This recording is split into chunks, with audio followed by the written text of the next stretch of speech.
zaman bir deməli qəza şəraiti yaranırsa, bu qəzadan necə qaçınmanın yollarını bilməliyik. Əgər biz həqiqətən də sürücülük haqqında məlumatımız müəyyən qədər olarsa, deməli biz özümüzü və yaxınlarımızı qoruya bilərik. İlk öncə deyim ki, hər bir kəs, hətta hər bir deyə bilərəm ki, hər bir Azərbaycan vətəndaşı əgər sürücülük hüququna malikdirsə, onu öz bilikləri üzrə pravasını əldə etməlidir. Yəni başqa yollardan yox, öz savadı ilə, biliyi ilə, əzmi ilə pravasını əldə etməlidir. Bacarmalıyıq ki, bu yolda özümüzə bir məqsəd qoyaq qarşımıza və özümüz öz vəsiqəmizi öz biliyimizlə əldə edək. Bu bizə nə ilə nəticələnir? Təbii ki, belə deyim, əgər biz pravanı özümüz nəzəriyyəni və praktikanı özümüz imtahan verib əldə edəriksə, bizim digərlərindən üstün cəhətlərimiz o olacaq ki, bizi məsəl üçün lazımsız yerlərdə qayğılar saxlasa, biz onları əgər həqiqətən mən sürdüyüm və özümə əminəmsə də mən burada səhv etməmişəm, heç bir qayda pozuntusu yerinə yetirməmişəm və biz lazımi təqdirdə və sübutlarla həmən bizi saxlayan yol hərəkəti əməkdaşlarına öz cavabımızı verib və oradan uzaqlaşa bilərik. Ancaq hüquqlarımızı bilmədiyimiz təqdirdə təbii ki, biz başqa-başqa nüanslarla rastlaşa bilərik və yaxud da biz piyadayıq. Piyada olan zaman başqa sürücülərə maneə olmamalıyıq və biz hal-hazırda görürük ki, ölüm sayları çoxalıb, piyada keçidlərindən istifadə edilmir, sərnişinlər və yaxud da piyadalar düzgün yol keçmirlər, yol hərəkəti qayda qanunlarını yaxşı bilmirlər. Məsələn, sizə bir primitiv bir misal deyim. Biz piyadayıq və yol keçirik. Yol keçən zaman soldan gələn zolaqda avtomobil yoxdur və mən keçirəm, qoşa xəttin üzərində dayanıram. Əgər təzədən sağdan gələn maşınlara maşın gəlirsə, mütləq şəkildə qoşa xəttin üzərində dayanma hüququm var. Mən piyadayımsa o hüququmu bilməliyəm. Əgər orada piyada keçidi yoxdursa, mən yolu keçmişəmsə, qoşa xətt varsa, mən qoşa xəttin üzərində dayana bilərəm. Yəni, mən qoşa xəttin üzərində olanda təbii ki, heç bir piyadanı, heç bir maşın vurmaq hüququ yoxdur və görünür şəkildə olursan. Anidən yola qaçmırsan, hər iki tərəfinə, sağına, soluna baxaraq yolun hərəkətini başa çatdırırsan. Bu zaman təhlükəsiz yol keçmə baş verir. Ancaq biz piyada keçidindən istifadə etməsək və yaxud da qaça-qaça yolu keçib başqa bir sürücüləri təhlükəyə atarıqsa, təbii ki, qəza prosesi baş verir. Piyada keçidindən əlavə, deməli, keçid yoxdursa, təbii ki, ona biz indiki vaxtda zebra da deyilir. Əgər bu zebra çəkilməyibsə, svetoforun rənginin dəyişilməsini gözləməliyik. Yaşıl işıqda maşınlar keçir, qırmızı işıq yandıqda maşınlar dayanır, piyadalar keçir. Və sürücü də öz hüququnu bilməlidir. Məsəl üçün, yol ayrıcına çatan sürücü, təbii ki, maşını idarə edən sürücü sağa sola dönərkən mütləq şəkildə piyadaya yol verməlidir. Bu nə deməkdir?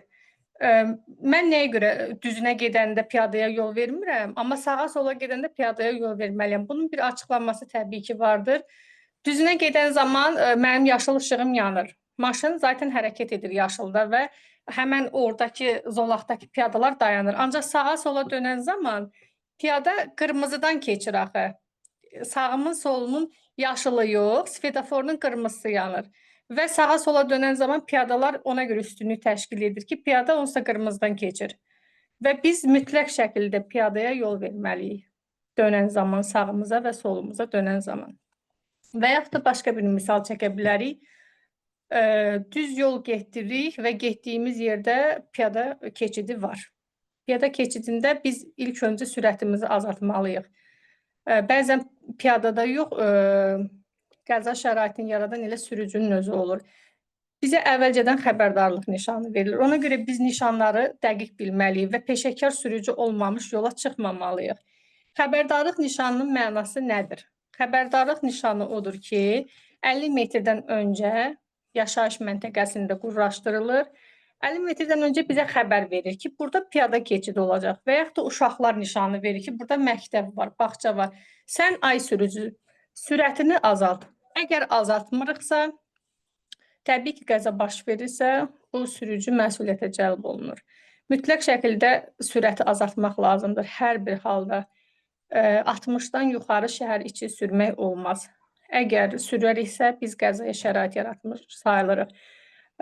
Və qəza bilirsiniz də elə bir şeydir ki, hər birimizin orada əzizi ola bilər, özümüz ola bilərik və yaxud da biz o şəraiti yarada bilərik. Ona görə maksimum dərəcədə sürücülər, piyadalar və sərnişinlər ayıq olmalıdırlar.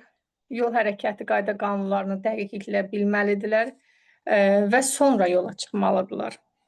Piyada belə olsan, sərnişin belə olsan, kör-köranə məsəl üçün, sərnişin dedikdə nə nəzərdə tutulur? Avtobusda olan deməli insanlar sərnişin adlanır. Sərnişin avtodayanacaqda düşdü, promoy yola çıxdım söhbəti olmamalıdır. Çünki həm özünü təhlükəyə atır, həm sürücünü, həm elə düşdüyü avtobusun sürücüsünü. Ona görə maksimum dərəcədə özümüzü və əzizlərimizi qorumaq üçün qayda qanunlara riayət etməliyik. Hələlik nə sualınız varsa verə bilərsiniz. Əgər sual olan varsa, buyurun, eşidirəm.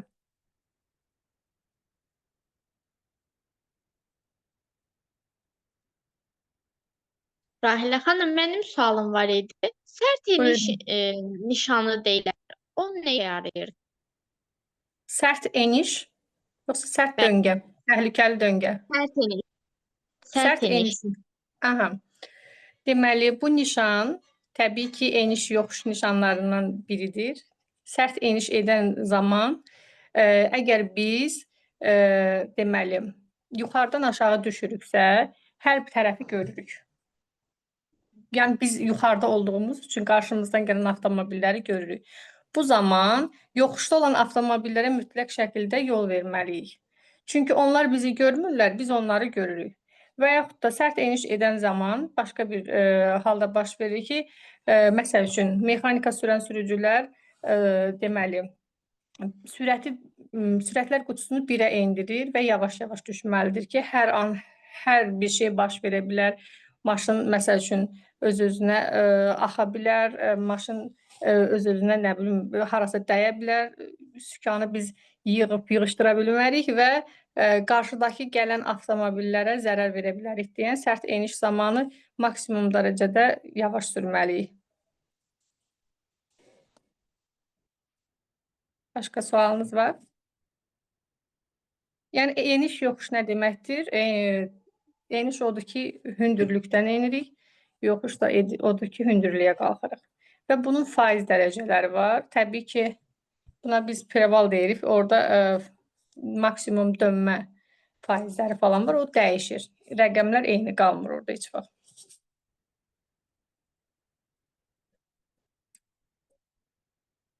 Başqa sualınız var?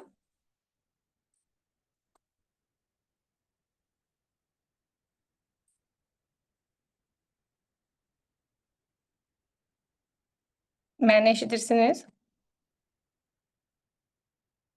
Başqa sualınız var? Məni eşidirsinizsə, mən başqa bir məlumat da vermək istərəm. Maşının istismarı deyilən bir şey var. İstismar qaydalarını riayət etməliyik ki, biz maşını hərəkətə başlandıraq. Bu istismar nə deməkdir? Yəni, maşını sürməyə icazə verilən hallar. Məsəl üçün, mənim işığım, maşınımın işığı yanmırsa, mən o maşını hərəkət etdirə bilmərəm. Çünki sağa və sola dönmə işıqları mütləq şəkildə yanmalıdır. Və yaxud da güzgü silənim işləmirsə, mən o maşını hərəkət etdirə bilmərəm. Hər an yağış ola bilər, palçıq ola bilər. Maneə törədəcək hər bir şey aradan götürüb sonra hərəkətə başlamalıyam.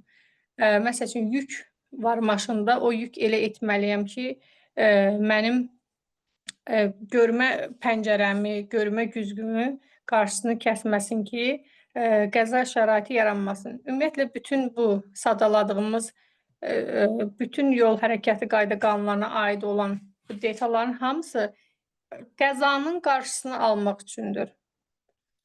Qəzanın deməli ön görməsini bilmək. Çünki biz bunu edəriksə də, məsələn, qəza yarana bilər. Ona görə əvvəlcədən bizə xəbərdarlıq edilir ki, maşına əyləşməmişdən öncə təkərlər yoxlanmalıdır. Baxmalıyıq ətrafına ki, görək təkərimiz salamatdırmı. Sonra maşın mühərrik işə salındıqdan sonra güzgülərimizə baxmalıyıq. Kəmər mütləq şəkildə kəmər taxılmalıdır. Bəzən qanunsuzluq edilib kəmər taxılmır. Ancaq mütləq şəkildə kəmər bizi hər hansı bir qəzada sağ qalmağımıza şərait yaradır. Ona görə kəmər siz məsəl üçün kəmərsiz bizi görsə kameralar təbii ki, cərimələyir, polislər cərimələyir.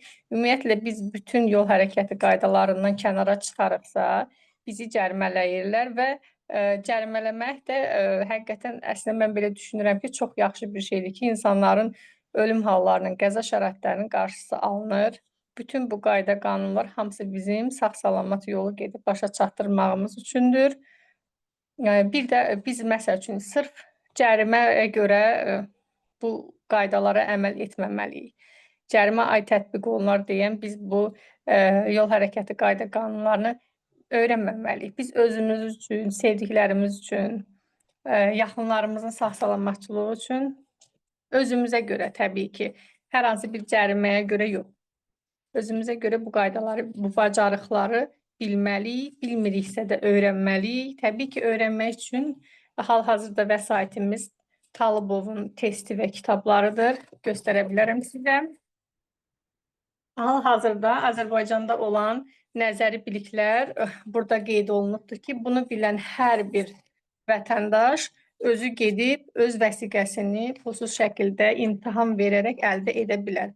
Təbii ki, buradakı cümlələrin, sözlərin hamısı o qədər də asan deyil. Sadəcə olaraq başa düşə-düşə, dərk edə-edə oxusaq, təhlil etsək bacarmadığımız, bilmədiyimiz yerləri və yaxud da başa düşmədiyimiz hər hansı bir mütəxəssisdən soruşsaq və onun köməkliyi ilə bu test toplusunu işləyib bitirsək, təbii ki, suallar, imtahan sualları buradakıların biraz dəyişdirilmiş formasıdır.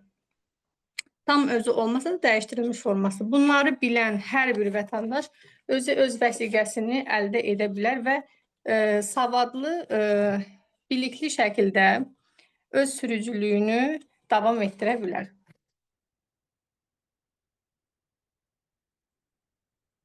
Başqa sualınız varmı? Mən hal-hazırda görmürəm nə qədər adam var. Salam, axşamınız xeyir Rəhlə xanım. Vaxtınız xeyir Gülnar xanım. Xoş Mənim gördük. sizə sualım, bu sarı tor bəzən çaşdırır. Hansı halda cərimə gələ bilər? Sarı torun əslində çəkilməsi Gəncəyə bir tərəfdən pis olsa da bir tərəfdən çox yaxşıdır. Nəyə görə yaxşıdır? Məsələn, sarı tor çəkilən yerlər, yol ayrıcılar adətən qarışıqlıq olurdu. Biz keçə bilmirdik və yaxud da ki, ən çox qəza o həmən yerlərdə baş verirdi. Hal-hazırda çəkilib deyə mən belə görürəm ki, maksimum dərəcədə qəzanın qabağı alınıbdır. Deməli, əsas cərimələr nə zaman gələ bilər sarı torda? Sarı işığa, yaşıl işığın bitməyinə 1-2 saniyə qalıb sarı işığa keçmək istəyir. Sarı işığın yanmağına sanki təsəvvür edin ki, 1-2 saniyə var və mən yol ayrıcını keçib yolun ortasından neytral zonaya keçirəm. O zaman cərimə gəlir. Əgər mən görürəmsə, rəng dəyişmək üzrədir, mən girə bilmərəm. Girdim cərimədir və yaxud da başqa bir nüans deyim, yol ayrıcında, neytral zonada tıxac yaranıbdır. Və o tıxaca rağmen mən baxıram svetoforumun 10 saniyəsi var və görürəm ki, o tıxac 10 saniyə bitməyəcək, mən də özüm ora daxil oluram. Daxil olan zaman yenə cərimə gəlir. Çünki biz görürüksə orada qarışıqlıq var, girməməliyik ki, neytral zonada olan hər bir sürücü oradan çıxmalıdır. Çıxandan sonra daxil ola bilərik, o zaman cərimə gəlmir və təbii ki, yaşıl işıqda girməliyik həmən zonaya. Başa düşdünüz, yoxsa bir də deyim? Bəli, çox sağ olun. Siz sağ olun. Yəni, iki halda da əsasən, bir yaşılın bitməsinə az qalıb sarıya keçən vaxtı, bir də tıxac varsa girmirik. Bilirik ki, lap 15 saniyə belə olsa, orada tıxac 15 saniyə bitməyəcək. Girməməliyik ora. Girdik, kameralardan izlənir də təbii ki. O görür ki, sən bilə-bilə girirsən ora, bilə-bilə orada qarışıqlıq, xaos yaradırsan, o zaman girməməliyik. Amma mən artıq o zonadayımsa və 2 saniyə qalıbsa, yəni keçsəm sarıda keçsəm belə Təbii ki, girmişik. Məsəl üçün 17 saniyədir. Bizim müraciət faktı siz tərəfdə 17 saniyədir. İlk saniyəsində məsələn girdik. Elə vəziyyət yarandı ki, 15 saniyə orada qalası olduq. Son belə saniyələrdir. Siz ora tıxac olmadan girmisiniz. Sadəcə girdikdən sonra sağa sola dönmə vaxtı problem yaranır və qarışıqlıq olur və siz dayanırsınız. Onda təbii ki, sizə cərimə gəlmir. İstəyirsən sarı yansın, istəyirsən qırmızı yansın, artıq siz oradasınızsa sizə cərimə gəlmir. Siz onu əvvəlcədən girməməlisiniz, tıxac varsa və yaşıl işığın sarıya çevrilən anlarıdırsa. İki halda.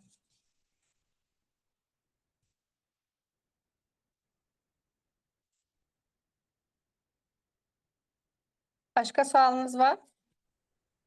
Salam, axşamınız xeyir olsun Rahilə xanım. Mənim bir Hər sualım var. Buyurun.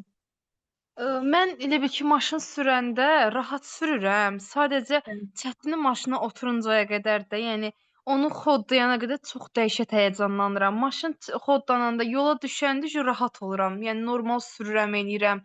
Yəni istər yolda olsun, istər məhəllədə olsun, amma yəni oturana qədər, onu xoddayana qədər çox həyəcanlanıram. Elə bilirəm ki, bu dəqiqə maşın tərpədən kimi gedəcək. Çox güman ki, yeni sürücüsünüz. Aha. Yəni inanmıram ki, siz neçə ilin sürücüsü olasınız. Təbii ki, bu hallar hər birimizdə baş verirdi. Hətta mənim özümdə belə düşünmüşəm ki, ilk vaxtlar görəsən mən maşına oturanda unutmamışam, yadımdan çıxmayıb ki. Sonra görmüşəm, yox, hər bir şey avtomatik öz-özünə heç mən bəzən elə olur ki, indiki halda gedib harasa çatanda artıq xəbərim olmur necə getmişəm o yolu, necə keçmişəm sfedoforları. Yəni avtomatikləşir. Buna gipnoz da deyilir də, yol gipnozu yaranır. Siz yeni başladığınız üçün sizə elə gəlir. Sadəcə olaraq psixoloji bir durumdur. O zamanla həll olacaq. O hər birimizdə var. Yəni tək siz deyilsiniz. Yəni onu düşünsəniz belə birazdan görəcəksiniz ki, artıq düşünmürsünüz o prosesi. Narahat olmayın. Hər birimizdə olur. Maşını xoddayıb yola düşüncəyə qədər də bir balaca Bəli. addım gedəndən sonra rahat oluram da. Yəni ümumiyyətlə yadımdan Sadəcə çıxır. olaraq Normal biraz olur. qorxu var qəlbinizdə. O keçib gedəcəkdir. Siz onu sürdükcə, alışdıqca, belə deyim də, əvvəl tələbələrim, lap mənim özümü belə götürsək, sürməyə başladıqda həyəcan keçirdik, ayağımız əsir, nə bilim, ay səhv elədim, ay stresə düşürük. Hətta yuxularımızda belə görə bilərik. Və Eynən. cüzi bir qəza belə olsa, harasa dəysək belə həftələrlə maşına yaxın getməmək kimi durumlar baş verir. Onlar zamanla keçir və müddət keçdikcə siz maşın sürməkdən zövq almağa başlayırsınız. Əvvəl stres yaşayırdınızsa, daha sonra başlayırsınız zövq almağa. Maşının sanki oturanda, musiqisi gələndə o qədər rahat, relaks olacaqsınız ki, görəcəksiniz ki, yox, mən sən demə həyəcan keçirməli deyilmişəm, əksinə o zövqü yaşamalı. Nə yaxşı ki, maşın sürürəm, nə yaxşı ki, bu işə qədəm qoymuşam. Yəni o keçib gedəcək, narahat olmayın. Aha, bəli. Bir də görürsüz ki, məsəl üçün də çox şeydir. Ürəyim istəyir ki, gedim sürüm eləyim. Bir balaca elə bilirəm ki, rolu tutanda elə bilirəm maşın əlimin altından qaçacaq. Belə robot kimi dayanmışam. İstəyirəm ki, özümü biraz boş buraxacam da. Boş buraxanda elə bilirəm yol ancaq gözümü yola tikəm də gərək. Sonra bir də görüm qazdan yeri səhv salıram. Gah o yana eləyirəm, gah bu yana eləyirəm. İndi bir söz deyim sizə. O təbii haldır. Ancaq qazla tormozun yerini səhv salmamağınız üçün sizə bir tövsiyə vermək istəyirəm. Bəlkə də bilirsiniz, yəni bilməsəz bir tövsiyə kimi qəbul edin. Ayağımız tormozun və qazın arasında ikisinin topuğumuz, bizim daban hissəmiz, dabanımız olmalıdır hər iki pedalın tən ortasında. Mən ayağımı qaldırıb tormoza, oradan qaldırıb qaza qoymamalıyam. Mənim dabanım sökəndiyi yerə mən pəncəmlə, belə, pəncəmlə işləməliyəm və o zaman itirmirik biz onların yerini. Arada görsəz ki, fikirləşsəniz ki, ay görəsən mən bunların hansısa yerini səhv salmışam, ayağımızla belə-belə vururuq, görək yerindədirmi? Barmağımızın ucundan söhbət pəncəmizdən gedir. Belə-belə yoxlaya bilərik. Amma dabanım götürüldü ki, mənim yerdən, o zaman ayağımız pedalın dalına da keçə bilər. itirə də bilərik, qazın, tormozun yerini səhv sala bilər. Buna türklər püf nöqtə deyirlər də. İncə nöqtələr var ki, onları bilməliyik ki, bizim dabanımız daima yerə sökəkli olmalıdır. Kablok belə geyinsək, xanımlar bir də görürsünüz kablokla sürür. Və yaxud da idman ayaqqabısı belə geyinsək, bizim dabanımız daima yerdə qalmalıdır. Biz ancaq sürən zaman pəncəmizlə işləməliyik. Qaza da pəncə ilə basmalıyıq, tormoza da. O zaman mümkün deyil də, yəni siz yerini səhv salmayacaqsınız. O incə nöqtələri bilsəniz, siz heç vaxt yəni bir də təkrarlanmayacaqdır. Qazdan tormozun yerini İnşallah səhv sizin salmaq. dediklərinizi də nəzərə alıb. Mən bəzən görürəm ki, tələbəm ayağını götürür, yuxarıdan qaldırır, tormoza yuxarıdan. Deyirəm, onu etmə. Bacardığın qədər tərgit onu, olmaz. Nə qədər ki, yuxarıdan götürəcəksən, yerlərini itirəcəksən. Təbii ki də ki, Başa düşdüm, çox görürsünüz, sağ iki olun. ayaqla sürmək istəyən olur. O, vəbşi kateqoriki qadağandır. İki ayaqla sürmək olmaz. Avtomat bir ayaqla sürülür. Çünki ikisi bir yerdə basılarsa qaz işə düşür. Tormuz yox. Çaşıb, məsəl üçün, qabağımıza bir piyada mı çıxsa, bir heyvan mı çıxsa, nəsə bir başqa bir ağac mı çıxsa, biz əgər tormuz vermək istəsək, ikisini aynı momentdə, eyni vaxtda bassaq, qaz işə düşür. Allah uzaq eləsin. Qəza onda baş verir. Ona görə biz daima bir ayaqla sürməliyik. Mexanikada təbii ki, iki ayaq sürülür, amma avtomatda bir ayaqla sürməliyik. Bir ayaqla sürən zaman daban yerdən götürülməməlidir, ancaq pəncələrlə basılmalıdır. Əgər beyninizə gəlsə ki, ay Allah, görəsən pedal oradan harasa qaçıbsa, qaçıbmı deyin, onda ayağınızdan bilə-bilə pəncənizdən yoxlaya bilərsiniz. Hə, ən çox mən belə yoxlayıram ki, məsələn, sağ tərəf qolumla yoxlayıram ki, qolum tərəf hə qazdır, bu tərəf tormozdur. Onda da bir çarə var. Qaz uzun sov olur. Tormuz enli qoyurlar ki, sən barmağın ucu belə toxunsa tormuz verə biləsiniz. Qaz amma uzun sov olur ki, yəni siz az qaz verəsiniz deyən ensiz qoyulur. Tormuz enli qoyulur ki, siz aynı momentdə barmağınızın ucu da toxunsa tormuz verə bilərsiniz. Ona görə onların formaları belə fərqlidir.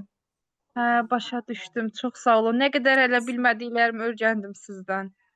Təbii Çox ki, sağ nə olun. sualınız olarsa canla başla, yəni belə hazıram ki, sizə hər bir ən asan yolunu, ən qısa yolunu başa salım. Çox sağ olun bir daha. Belə gözəl tədbirlər təşkil edirsiniz. İnsanların bilmədikləri şeyə ötürürsünüz, informasiya verirsiniz. Siz sağ olun, təşəkkür edirəm. Başqa sualı olan varsa buyurun.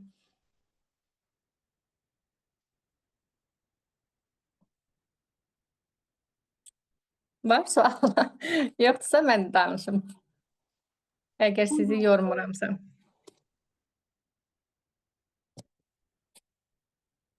Deməli belə. Sürücülük vəsiqəsini almaq üçün deməli Talıbovun kitabından danışmaq istəyirəm.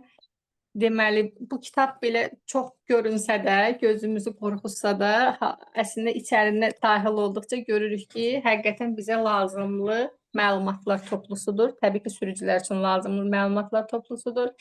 İlk öncə biz özünüz də vərəqləsəz görərsiniz ki, burada nişanlar gəlir və kateqoriyalar gəlir. Deməli, yaş hədləri gəlir ki, neçə yaşdan biz vəsiqə əldə edə bilərik. Hal-hazırda şəhərdə mopedlər görürsünüz. Mopedlər bir zamanlar heç bir sənədsiz sürməyə başlamışdılar. İndi 16 yaşından yuxarı moped vəsiqə alınmalıdır və moped sürən hər bir sürücünün vəsiqəsi olmalıdır.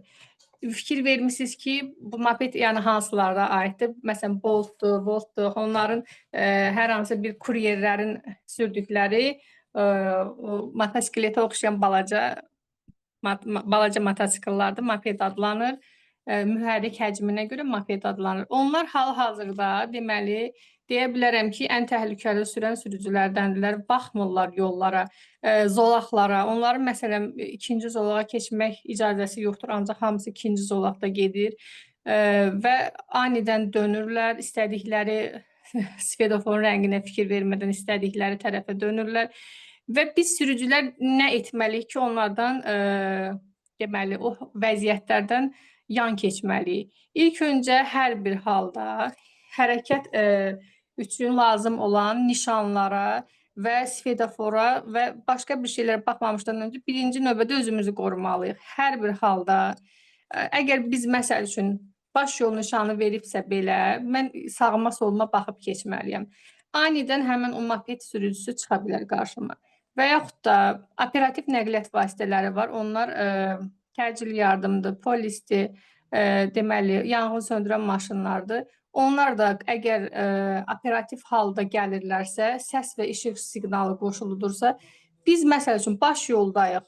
Biz yolu keçirik, amma anidən qarşılaşa bilərik.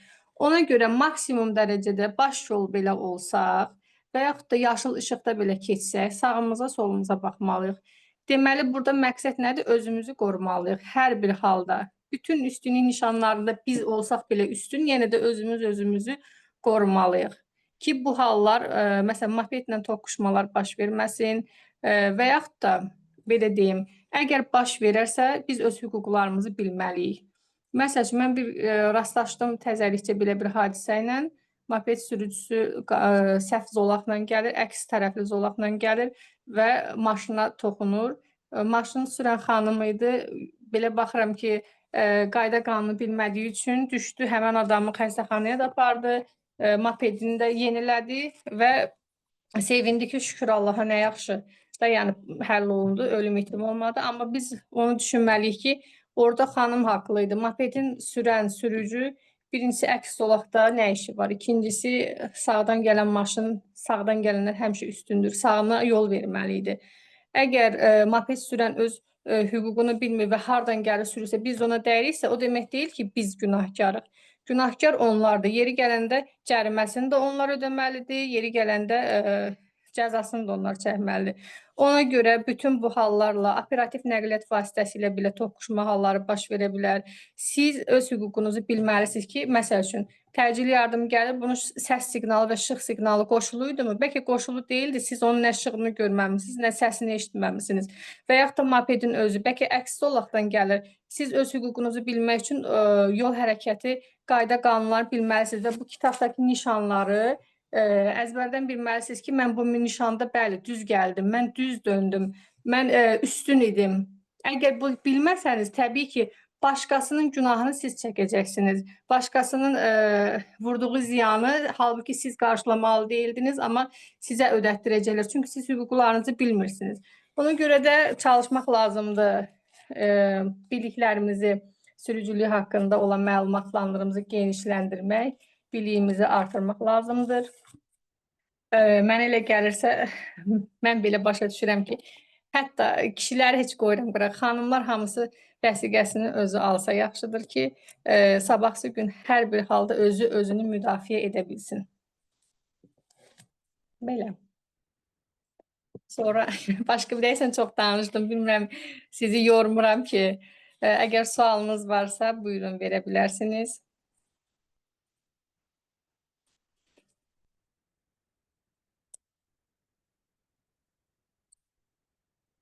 Başqa sual olan var, yoxsa yoxdur?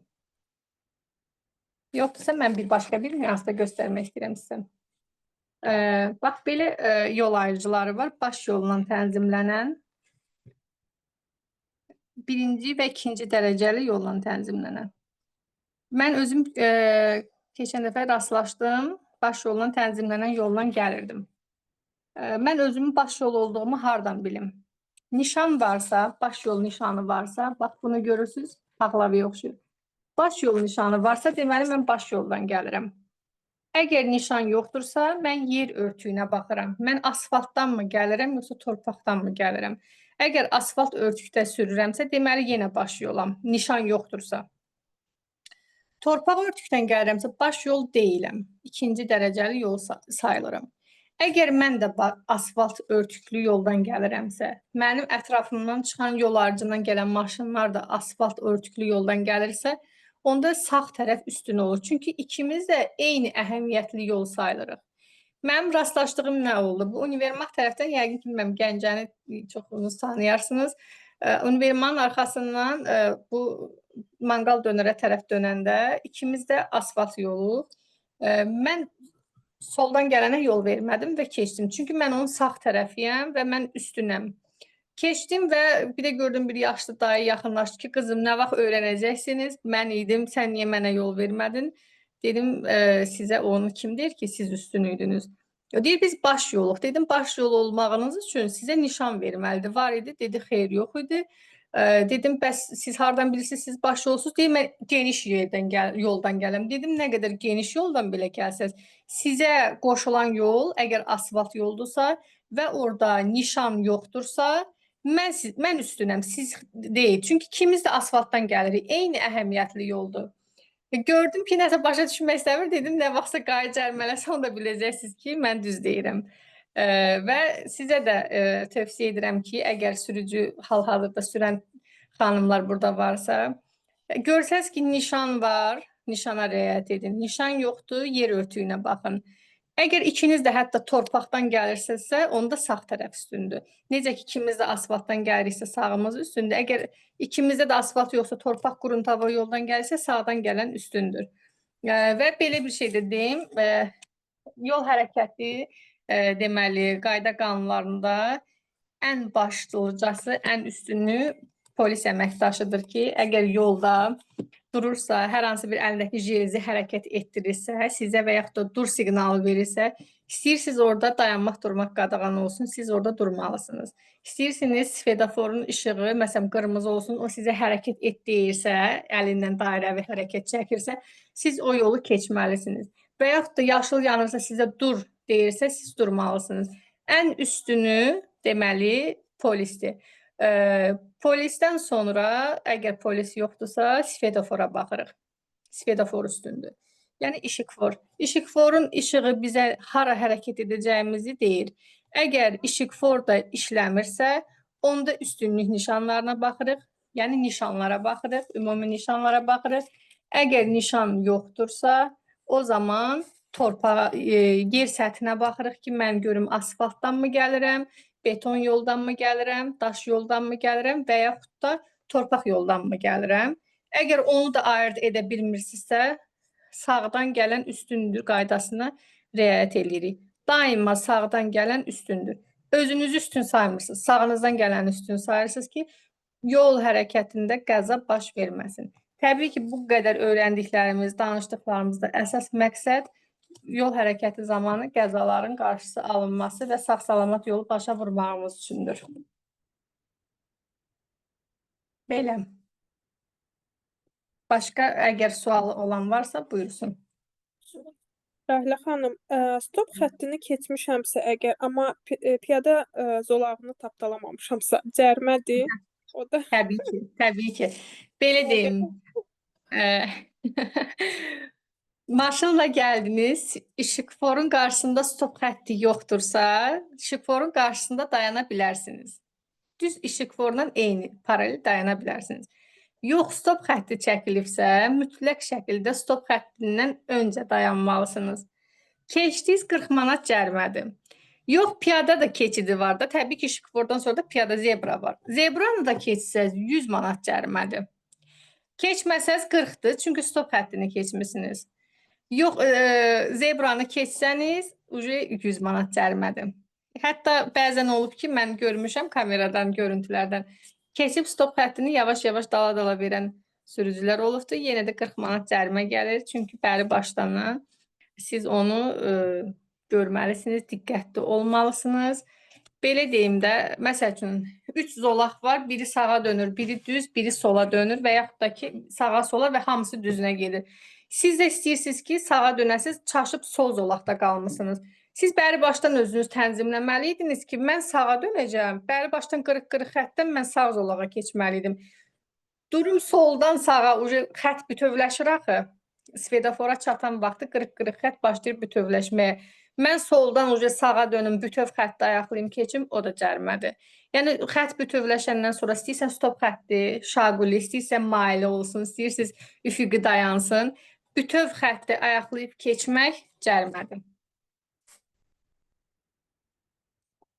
Bir də parklanma qaydaları var.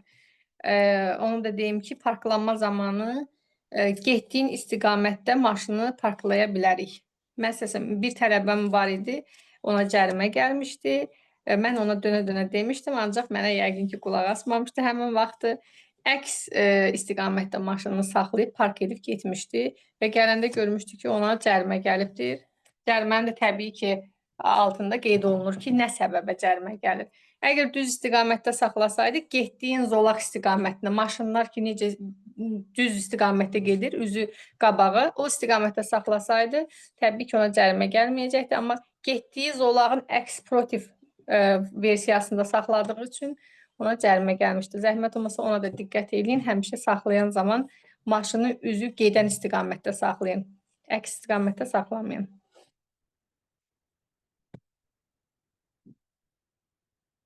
Başqa sualınız var? Buyurun, eşidirəm sizi.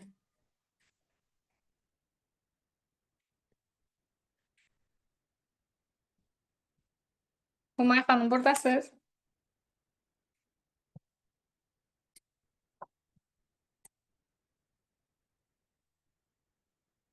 Kimin nə sualı varsa, çəkinmədən.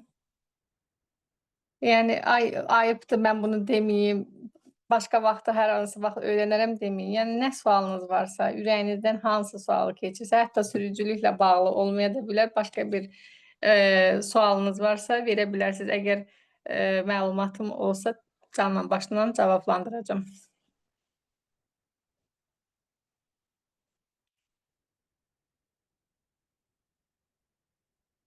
Həmidə xanım, sizin Bəli, sualınız var? Rahilə xanım. Sizin özünüzün sualınız varsa, buyurun, verə bilərsiniz. Əslində bir sualım var idi. Buyurun. Keçən dəfə mənim əmim təzə alıb maşınını, yəni Bəli. onun cərimə gəldi. Polisdən soruşurdu ki, yolu hansı istiqamətdə getsin deyə. Bu momentdə də qadağa olan bir yerdə saxlamışdı. Ona cərimə gəlmişdi. Yəni polisdən soruşurdu ki, hansı tərəfə getsin deyə. Belə deyim, əgər dayanma durma qadağandır, nişanı təsiri altında olan bir yolda dayanırıqsa və yaxud da dururuqsa, ilk öncə Yox, bir dəqiqə, avtobus yolunda elə. Avtobus yoluna 2 dəqiqə girib, bir dənə adam var idi, onu götürmək istəyirdi. Yəni 2 saniyə söhbətinə görə cərimə gəldi ona. Əgər düz xətt çəkilibsə, avtobus zolağıdırsa, yolu yox, avtobus zolağıdırsa və düz xətt çəkilibdirsə, heç bir halda o xətti kəsib keçmək olmaz. İstəyirsən 10 saniyəlik belə olsa kəsib keçmək olmaz. Tutaq ki, sürücünün hər hansı bir maşında nasazlıq yaranıbsa, təkəri mi partlayıb, nə bilim, mühərriki birdən-birə nəsə oldu, görürsən, maşın dərhal kənara çəkilməlidir. O zaman avtobus zolağına yox, əks tərəfə çəkmək lazımdır ki, qəti surətdə avtobus zolağında xətti ayaqlayıb keçmək olmaz. Keçərsə təbii ki, cərimədir. Hətta vətəndaş belə götürmək olmaz. Ancaq dayanma durma qadağandır olan bir nişan olan, təsir qüvvəsi olan yolda qəza dayanma işıq siqnalını yandırıb, bəli, dayanmaq olar. O da 2-3 dəqiqə arasıdır.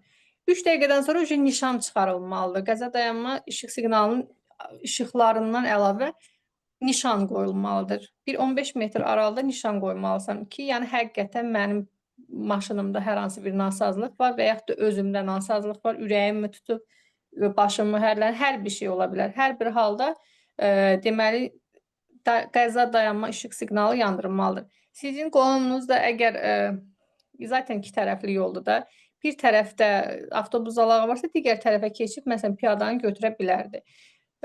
Ona görə cərimə gəlib ki, düz xəttdə ayaqlayıbdır. Təbii ki, avtobus zolağına keçmək olmaz.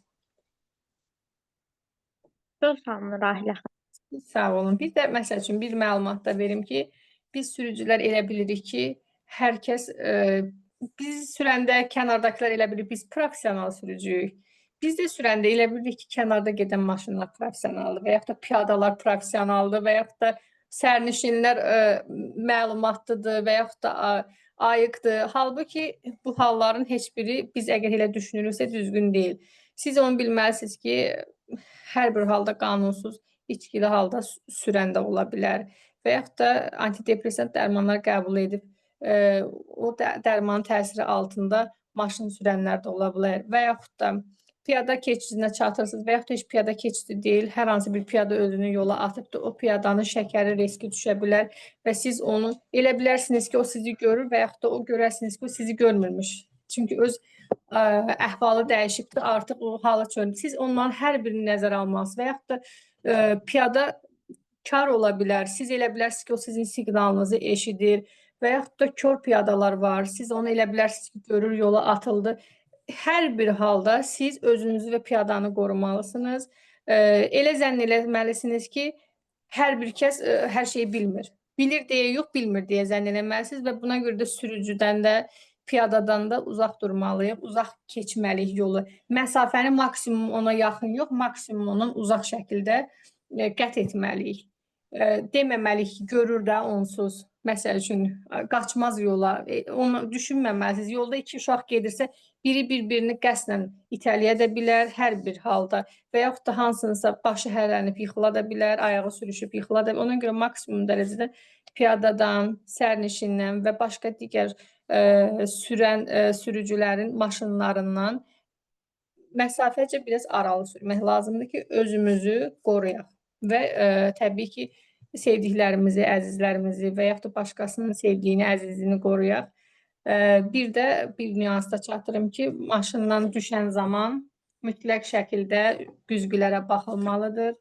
Mən dayanmışam, riski qapımı açıb düşürəm, elə bir şey olmamalıdır. Əgər o zamanda kimsə sizin maşınınızın qapısını apararsa, dəyərsə, əzilərsə, günah sizdə sayılır və cəriməni siz ödəyirsiniz. Çünki mütləq şəkildə əmin olmalısınız ki, bəli, maşın yoxdur, piyada yoxdur, velosiped sürən yoxdur. Mən maşınımın qapısını açıram, arxayınlıqla heç kimə zərər verməyəcəm. O zaman açıb düşə bilərsiniz. Əgər problem yaranarsa, qəza baş verirsə, günahkar təbii ki, siz və yaxud da ki, həmin şəxs olacaqdır. Belə. Bu qədər. Məsafə nə qədər olmalıdır maşınlar arasında? Məsafə belə 70 falan götürülür. Ancaq yenə deyirəm, intensiv qarışıq yollarda bir də görürsünüz çox belə yaxın sürülür. Normalda 70 falan belə ən uzağı 70 sm falan olur. Ən yaxını daha doğrusu. Məsafə niyə görə götürülür? Belə deyim də, əgər siz avtomat korobka maşını sürürsünüzsə, qarşınızdakı mexanika sürürsə, tutaq ki, sfedaforda dayanmısınız, məsafəni də o qədər yaxınlaşdırmışsınız ki, o maşından belə milə-mil dayanmışsınız da, belə deyim. O maşın mexanikadırsa, hərəkətə başlayan zaman mexanikalar əvvəlcə arxaya gedir, sonra hərəkətə başlayır. O arxaya mühərriki işə salanda, tutaq ki, sfedaforun qırmızısına dayanmışsınız. Yaşılına keçəndə o mühərriki işə salanda istər-istəməz onun maşını biraz arxaya gedəcək və o zaman sizin maşınınıza toxuna bilər, zədələnə bilər. Onda da günah sizdədir. Ara məsafəni siz saxlamalıydınız. Siz məsafə qorumalıydınız və bunu piyada keçidlərinə də aid edilir. Deyir ki, piyada keçidinə gələn zaman tam piyada keçidinə belə milə-mil keçidin qabağına dayanmamalısınız. 1,70 sm, 1 metr aralı dayanmalıyıq ki, tutaq ki, mən dayanmışam, piyada keçir. Ayağım da tormozdadır. Arxadan gələn maşın əgər tutaq ki, qəza yaratdı və gəldi mənə dəydi. Mənim də heç bir günahım yoxdur, dayanmışdım, piyadaya yol verirdim.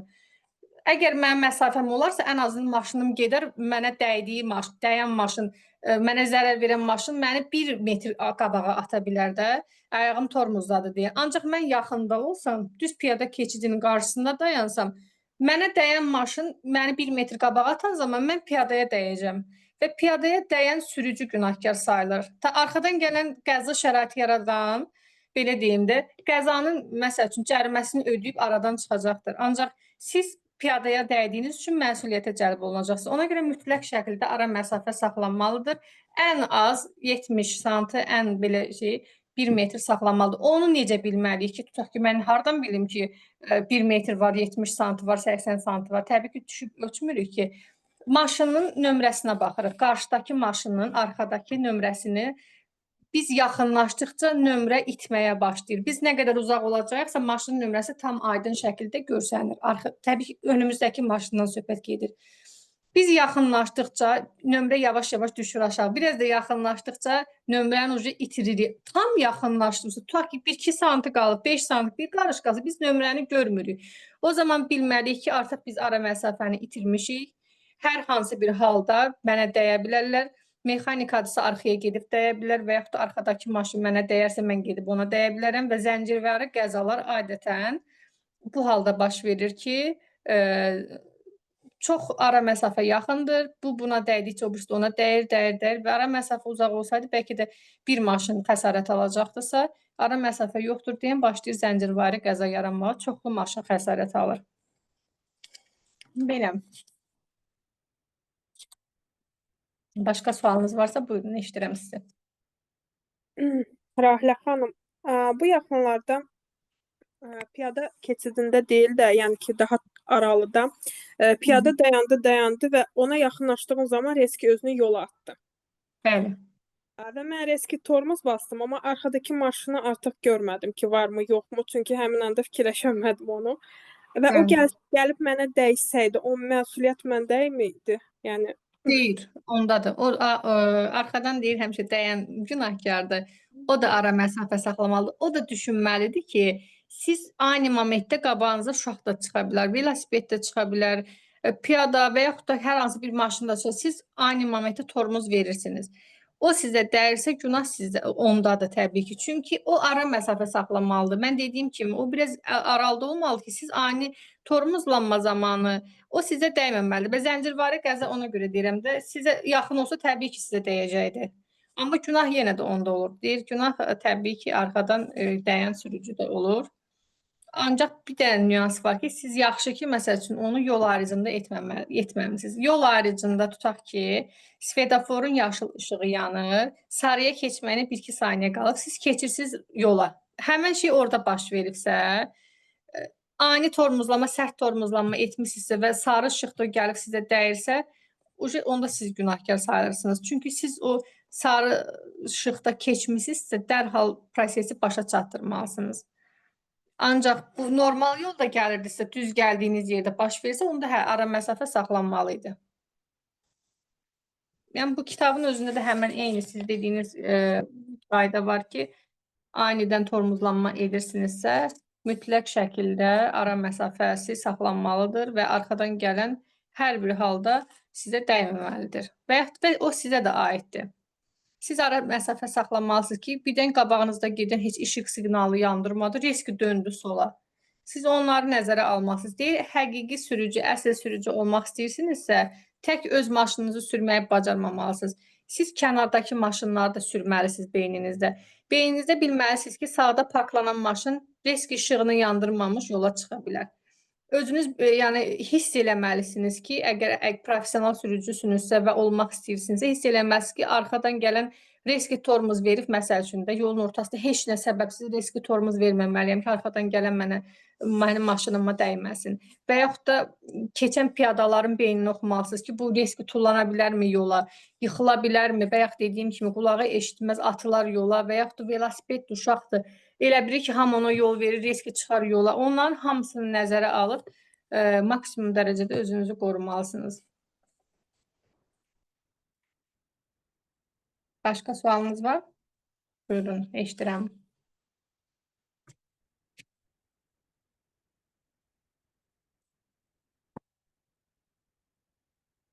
Bir də sükan çarxından danışmaq istəyirəm, təbii ki.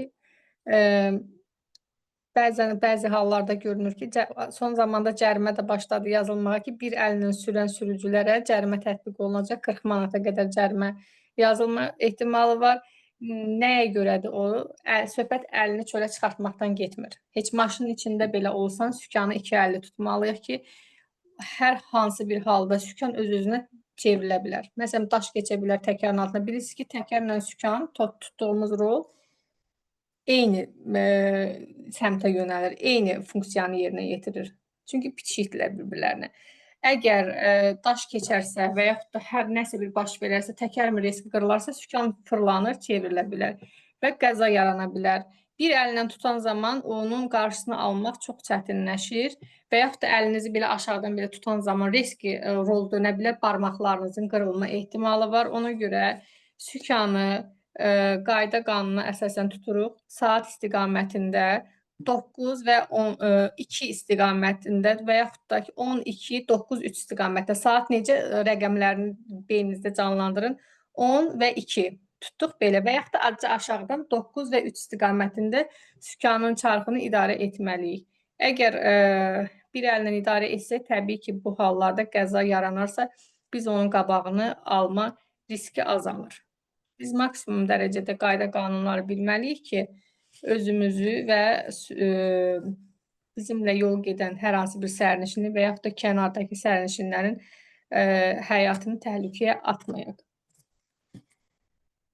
Belə. Başqa sualınız varsa, yenə də buyurun, dinləyirəm sizi. Yoxdursa, mənə elə gəlir, bu qədər bəsdir, siz də yorulmayın. Mənim üçün çox xoş oldu ki, hər hansı bildiyim bir bilikdən kiməsə çatdırım. Hər bir kəsdə nə sual olarsa, şəxsidə belə olsa, dönə-dönə başa salmağa hazıram. Soruşa bilərsiniz. Bir dəfə də başa düşməsiniz, 10 dəfə də soruşsanız, mən sizə cavab verməyə hazıram. Çünki bu mənim çox belə deyim də, nəinki işim, yəni sevərək gördüyüm bir peşədir.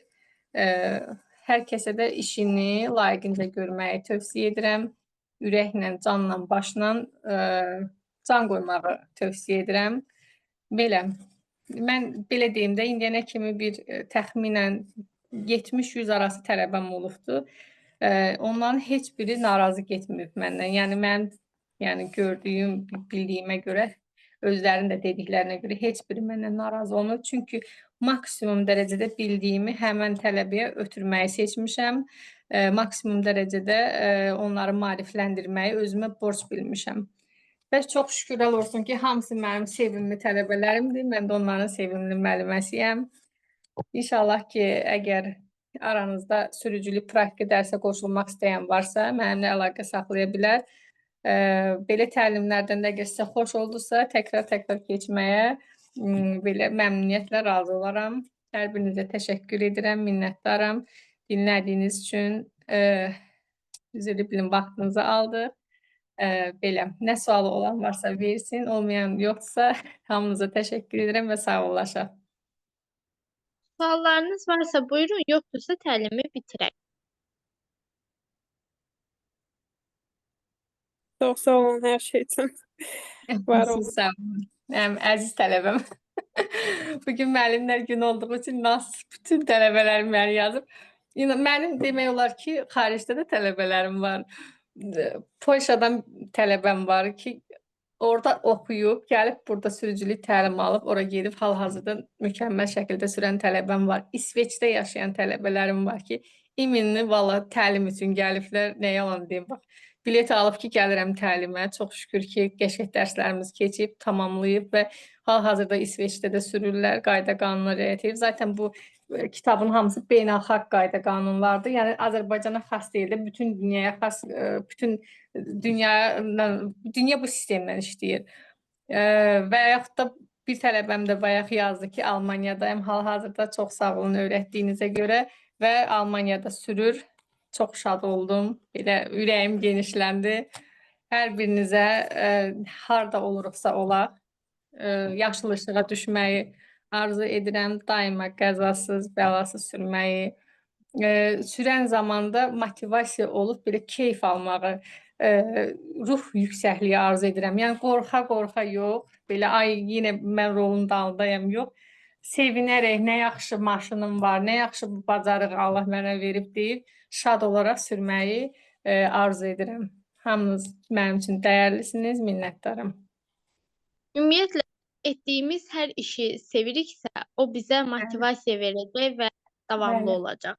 Bəli, enerjimiz yüksəlir. Təbii ki, sevmədiyimiz bir işdə istər-istəməz insanın enerjisi düşür və passivləşmə gedir, həvəssizləşmə, sonra da orada bərəkət də olmur, belə deyim, soyuma baş verir. Ona görə hər hansı bir yolda əgər görürsünüzsə, siz ürəyiniz istəmir o yolu getməyin.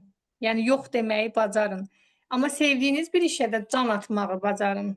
Mən bunu bacarmaram deməyin. Əksinə mən bunu bacararam. Çünki insan ali varlıqdır. İnsan o qədər güclüdür ki, bütün kainatı dəyişməyə qadirdir. Ona görə hər şeyin ən belə çətin gözünüzdə görünən bir şey belə olsa, onu siz bacararsınız. Daima əzmlə irəliləyin.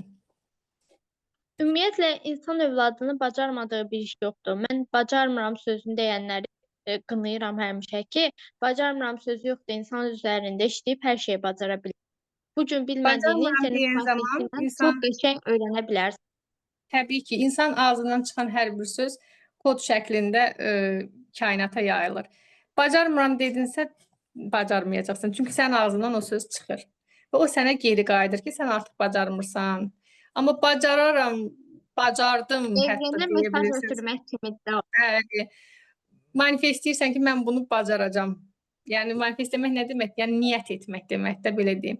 Əgər sən onu niyyətlənirsənsə, onu bacaracaqsan həqiqətən. Yox, əvvəlcədən belə neqativ düşüncə ilə yanaşırsınızsa, təbii ki, o sizə geri qayıdacaqdır. Nə veririksə, alma vermə dəngəsi. Nə ötürürüksə, onu da alırıq. Belə. Suallar yoxdursa təlimimizi artıq bitirək.